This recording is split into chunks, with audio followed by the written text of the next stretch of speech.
Dear friends, welcome to Worldwide Vehicles. Friends, today I am going to tell you about a jet that has a remarkable feature in its time and was also very capable.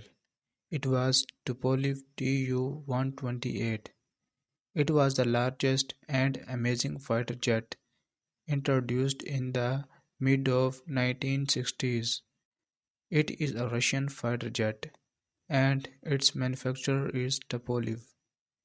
It is outfitted with two engines that help the jet to fly with a maximum speed of 1926 km per hour by consuming the power of 22,300 pound force.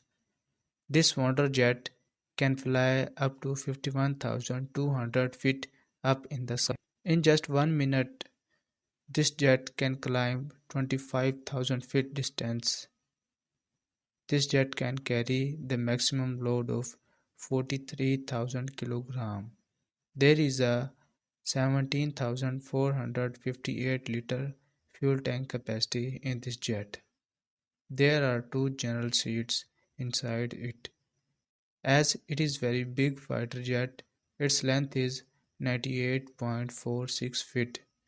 There are four hard points on this jet.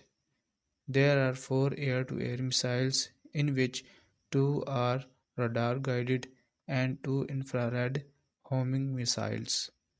There is no internal weapon bay in this jet. Okay friends, we will meet in our next video soon.